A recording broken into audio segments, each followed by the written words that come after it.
तो सुने हैं गाय की। गाय माता से जाकर के पूछा महाराज परीक्षित ने कि आप कौन हो?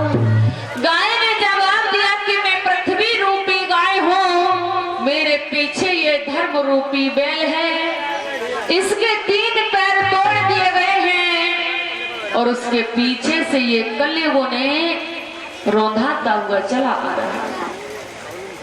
दया धर्म क्षमा।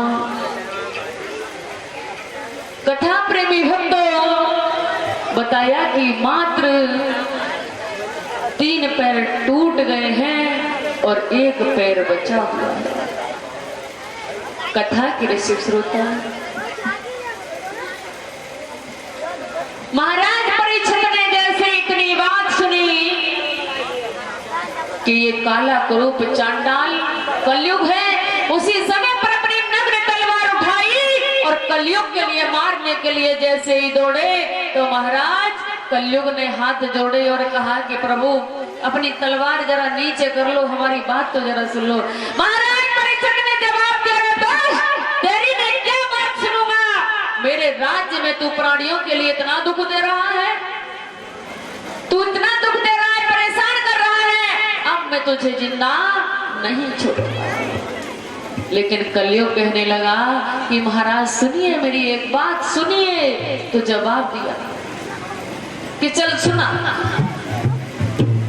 महाराज परीक्षित ने फिर कहा कि नहीं छोड़ूंगा मैं तुम्हें, मार दूंगा, क्योंकि तेरे अंदर गुड़ ही गुड़ नहीं बल्कि अवगुण भरे हुए।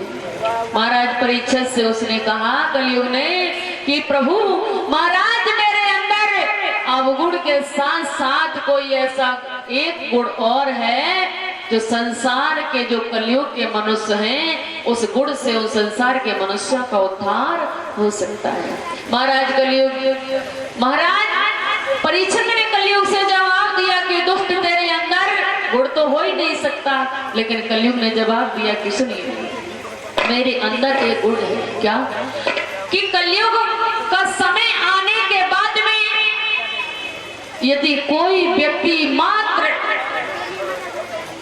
1 मिनट भी, कुछ क्षण भी संसार के मोह माया से विरक्त होकर प्रभु के चरणों में अपने मन को लगा लेगा, वो सीधा सीधा मोक्ष के लिए प्राप्त हो जाएगा। महाराज परीक्षित ने जवाब दिया कि ये तो बहुत अच्छा गुण है, इसका मतलब इसे मारना नहीं चाहिए। लेकिन महाराज परीक्षित ने कहा कि ठीक है, मैं तुझे छोड़ दूंगा, लेकिन जहां तक मेरा राज्य है वहां तक तू निवास नहीं करेगा। कलयुग ने हाथ जोड़ करके कहा कि महाराज मुझे कुछ जगह दे दीजिए। महाराज परीक्षित ने जवाब दिया कि जाओ, जहां पर वैश्यागमन होता हो वहां जाकर के निवास कीजिए, जहां पर 52 पत्ती की गीता खेली जा रही हो, जहां पर जुआ हो रहा हो वहां जाकर के निवास कीजिए, जहां पर मांस मदिरा खाया जा रहा हो आप जाकर के वहां निवास कीजिए। लेकिन कलयुग ने हाथ जोड़े और कहा कि प्रभु इतनी जगह बहुत छोटी है, मेरा परिवार बहुत बड़ा है, आप एक जगह स्थान मुझे और दे दीजिए। महाराज परीक्षित ने बिना सोचे समझे ही एक जगह और दे दी कि जा तू स्वर्ण में निवास कर। किसमें? स्वर्ण में।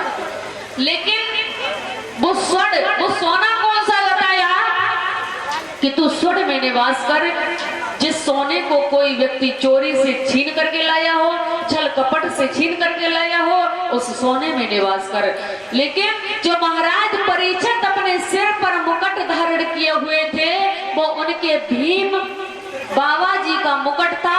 उनके बाबा भीम जरासंध से युद्ध करके उस मुकुट को छीन करके लाए थे। तो महाराज कलयुग उसी महाराज परीक्षित के मुकुट में प्रवेश हो गया। अब वो इधर से चले जाते हैं और उधर शिकार खेलते खेलते एक बनी में पहुंच गए। अब उन्हें प्यास लगी बड़ी तेज। प्यास लगने के कारण वहीं समीक ऋषि के पुत्र श्रृंगी ऋषि तपस्या कर रहे थे। महाराज परीक्षित के सर पर तो कलयुग सवार हो ही चुका था। प्यास लगी तो उस श्रृंगी ऋषि के पुत्र समीक ऋषि से पानी मांगने लगे और कहा कि हम इस राज्य के राजा हैं, हमें पानी दे दीजिए। लेकिन महात्मा कहाँ सुनने वाले थे, क्योंकि वो तो समाधि लगाए हुए थे। महाराज परीक्षित को गुस्सा आई और नग्न तलवार से एक मृत सर्प पड़ा हुआ था, उसी सर्प को उठा करके उनके गले में डाल दिया। अब समीक ऋषि ने उनके लिए श्राप दे दिया कि जाओ, जिस किसी ने भी मेरे पिता के गले में ये सर्प डाला है, मैं उन्हें श्राप देता हूँ कि आज से 7वें दिन यही तक्षक बन करके उसे मृत्यु के घाट उतार देगा। बोलिए गोविंद भगवान की। इस प्रकार से महाराज परीक्षित के लिए श्राप लग गया। उनके लिए ये सूचना भिजवा दी गई थी कि आप अपनी मृत्यु का उपाय कर लें, आज से 7वें दिन ये तक्षक आपके लिए डस लेगा। बोलिए गोविंद भगवान की। आइए कीर्तन बोलते हैं। कथा तो अभी काफी बड़ी, आज दिन में कथा नहीं हो पाई तो बहुत खींचनी पड़ रही है और छूट भी जाएंगे भैया, क्या करें, मजबूरी है।